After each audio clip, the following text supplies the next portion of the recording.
So here it is today. It is Transformer Tuesday. We have a whole bunch of stuff that the Transformer Hasbro Pulse team showed us today. Some stuff we already knew about, some stuff that we were teased about, some stuff we're seeing visually for the first time, as well as a lot of background information. Obviously, over the next couple of days, we're going to get some new images and some behind-the-scenes liner notes and everything from the creators. But today, let's talk about what was happening in the live stream, all the stuff that was shown. We're going to do these in multiple parts because there is a lot to talk about. We were joined by Evan and Delaney. Evan from design, Delaney from marketing, and then later on, Mark and Ben. Again, Mark from design and Ben from marketing. So first, we're going to start with the Legacy Evolution stuff. They showed a lot of it. We'll then go into the Rise of the Beast stuff. Then we'll go into their pipeline segment afterwards, and then a little bit of extra afterwards because next week will be another thing. So let's start with the Legacy Evolution with this segment today. We got a lot of segments coming today, so be sure to stay tuned for that. So they started with the core class, and they showed off for the very first time. We got to see our core class Dinobot Grimlock. Right away, the second when Evan said that he turns into the leg, I was like, it's the left leg. It's Goryu. They are doing Dino King. It is pretty much confirmed at this point now. I mean, it was pretty much confirmed before when we saw the other members, but now this confirms it even more. Grimlock is making the left leg. We are getting closer to our Dino King happening. Go check out my Dino King theory video if you're curious what I am talking about. But Grimlock looks good for what he is. Again, it's the core class. There's the limitations at what one could really do with a core class. He also has that very Pretender Shell inner robot kind of vibe to him too, if you ever owned that original small Pretender Shell hero Grimlock. So I dig it. Again, I don't have high expectations when it comes to the core class. It's the best that they could do within that budget, combined with the fact that it is a combiner, that there's always going to be limitations there. The way I see it is, if this is how we get to have some shape or form of a Dino King in the future, bring it on. I want it. That's great. Keep it coming. Next up, not too much of a surprise, but hey, at least they gave us a little swerve with an extra accessory, and it is that of a Nemesis Prime for core class. Very cool. Love that a lot. The new sculpting on here, and it was probably on the original mold, but they probably waited to use it in other places, comes with a Energon axe looking really, really good. Evan loves the colors on the original Black Convoy, and he wants to put that on every single Optimus Prime mold that he can get. That dates all the way back to 2000, 2001 with the... It's like the chicken before the egg. Who came first? G1 Black Convoy or Black Convoy from Car Robots, later Robots in Disguise Scourge? They kind of came out at the same time. Technically, Black Convoy from Robots in Disguise, a.k.a. Car Robots, predates it by 1 month. But that's where it all kind of started back in the day. And, yeah, another Black Optimus Prime, Nemesis Prime. No big surprise there. I mean, it's going to happen. I mean, history has... shown us that that's just the case. And speaking of also a repaint just waiting to happen, we saw these through leaks online, but now we have the official images of it. Core class Seeker Thundercracker, now with null rays instead of tuning fork like his Skywarp counterpart. Hey man, it's going to happen sooner or later, and here it is today. Now it's just a matter of all the other Seekers, Sunstorm, maybe some Coneheads, maybe Acid Storm, maybe even slip in a Slipstream, Red Wing, who knows. But a lot of Seekers, only a matter of time. It's just how it is. When we get into the deluxe class, this is where we got some interesting stuff here. Mark, one of the designers, shaved his beard and face just for the occasion to match this, because Junkions are all about that wacky facial hair. And we have the Junkion Crash Bar here today, deluxe class, which was probably our Junkion 2 listing that we saw a while back.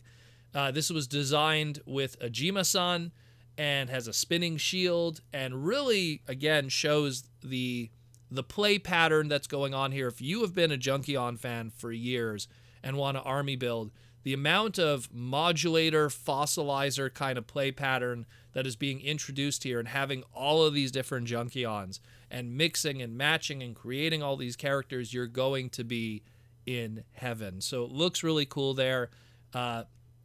Just a lot of really good stuff going on. They do a little teaser too, but we'll get into that afterwards with some other stuff. But we also have some other team members that are getting fleshed out more. We have a new Insecticon. We got our Deluxe Insecticon, but not Deluxe Insecticon as in G1. Deluxe price point Insecticon Shrapnel, which is great news too, because that means Shrapnel has his original trademark back, not Scrapnel or anything else like that. Looking very G1. Very, very G1. Even his gun that he comes with is very G1 accurate. Also a little toy accurate too.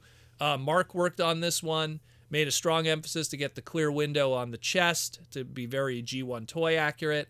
Added he has these little feet on the back of the bug mode that he was able to twist and turn to make it look like forearm blasters for the robot mode. I'm pretty sure that's probably also in early tooling to then be used later on when they do a certain other repaint from him later. I'm looking at you, Chop Shop. So that's probably the early seeds of that, to kind of give that in there for another character, because historically Shrapnel did not really need that, nor did he have that. So that you could probably see the seeds of the joints and everything for a Chop Shop coming down the line. But hey, man, another Insecticon member. All that's left is Bombshell now, and then they're going to probably open it up to the Deluxe Insecticons with the repaint and retooling and the partialing. Speaking of another repaint and retool and partialing, let's talk about Crosscut. We already talked about him before in our individual segment. All we're going to talk about is some of the little notes here from the designers. They made an emphasis to have a darker blue used on the clear for the weapons and everything like that to kind of differentiate it from Skids. So you have two different kinds of shades for the clear Energon weapons. And then, of course, Mark also said that he was a little bit on the fence of the red wheels. He didn't really want to have the red wheels on it. He wanted to be true to what historically Crosscut has had in the past. But he also really wanted to have red hands, and they were both on the same mold in the factory, so they have to have the red shared. Otherwise, they'd have to put paint deco, and because it's a friction area, that goes into a whole other story and budget. So we have red wheels, and, well, in the end, he's getting used to the idea of red wheels. So we have a red wheel Crosscut here today. The last one that they showed here of the Deluxes, of course, something we already saw before, but it's animated Prowl. Sam worked on this one, and Sam tried to really just find that balance of that kind of house style along with what was done with animated with Derek Wyatt back in the day. They claim that the first teaser that we were getting animated stuff was all the way back when we got that Legacy Evolution poster with the animated style Space Bridge in the poster as the first kind of teaser. So Sam worked on this. Also, Kuniharu-san helped with some of the design on this one to kind of give it that original animated toy look, but still with a little bit of flavor of what's going on with the Legacy Evolution line today. And that's the Prowl that we talked about a couple weeks ago. Let's get into the Voyager class. We talked about it yesterday, but now we have some additional information and way better photos. And now I'm happy to talk about it now. Let's talk about the Voyager class Metal Hawk. Celebrating the 35th anniversary of Master Force. That's one of the big ones. A while back, Evan was talking with Mark about using some brand new major partials, and Evan made this suggestion if there could be something done with that Cyclonus mold that was so well received by the fans, and that he saw that a Cyclonus could be made into a Metal Hawk. Evan being a huge fan of Master Force. Good taste on you, Evan, I just got to say. And so he was like, hey, I want to do this. So Mark was like, hey, man, you want to make that happen? Go right ahead.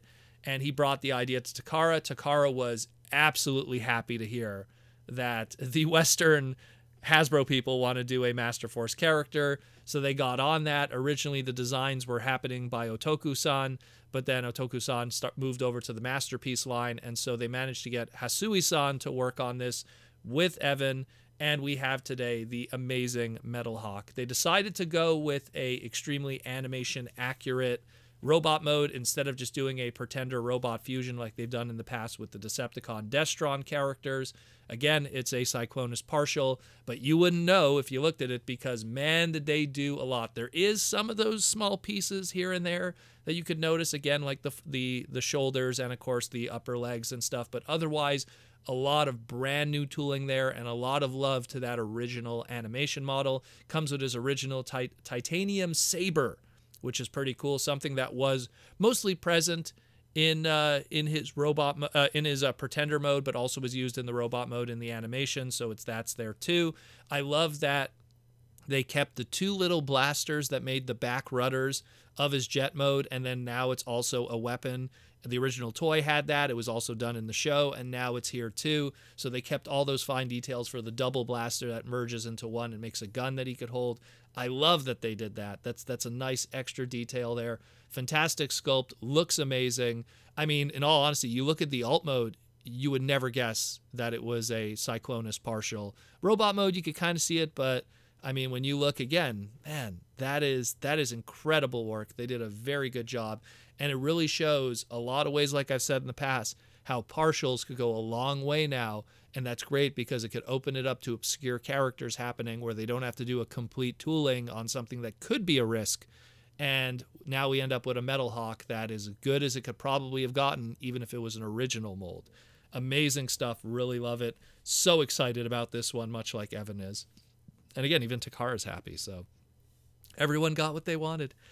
Twincast was also revealed. Again, we talked about it yesterday. The only thing we could take away from Twincast is they were just happy to use that face sculpt that was on there, that was on the original Legacy Evolution or Kingdom version of Blaster, and that the gun that you could plug in on the back from a toyetic standpoint, and I'm doing air quotes here, the Evolution or Evo Fusion concept, according to Mark and BMAC, Ben, it can be made into an antenna. So, hey, that's awesome. Again, brand new head sculpt that was leaked onto an original Blaster a while back. We talked about it yesterday and broke it down. Looks fantastic. Comes with Rewind. What more can I say, really, that we didn't already yesterday? Then we got the leader class. So the leader class, we got Skyquake here. We talked about it a couple weeks ago when it leaked online, and I gave a big detail on it. But let's just talk about what the designers had to say about it. So they really wanted to use a lot of the aspects from all the different versions of Skyquake throughout the years of Transformers, not just the Prime version. Even though this one's supposed to represent the Prime Universe version, there is a little bit of UK Skyquake in that in its design, obviously planning for the future for repaints too. Mark worked on this one along with Yuki-san, and it has opening cockpits. It has the wings that fold down to give you that UK Skyquake look. It has the Gatling gun that gives you that Transformer Prime look. I mean, we're going to probably see a UK Skyquake repaint. We're probably going to see a King Atlas Universe 1.0 repaint. I'm pretty sure this is going to see plenty of action, and of course a Dreadwing at some point too from Transformers Prime. They're going to get plenty of action out of this leader class. It's just how it is. It's just going to happen for sure. And that's it more or less for that. Oh, they also mentioned too, and they actually brought it up, even though I talked about it on my podcast too. And I almost, word for word, they almost said what I said. So I wonder if they watched it beforehand. But they also mentioned the Predator gimmick and the jets attaching and using needle nose and the indentation. So all amazing stuff. Really happy about that one too. Very good. And that's it more or less for the Legacy stuff. They also talked about Rise of the Beast, which we'll do in a separate segment here today, as well as some pipeline reveals, which we'll talk about, and some extra stuff. So stay tuned for that with the Transformers Swag podcast. Hope to see you all later today.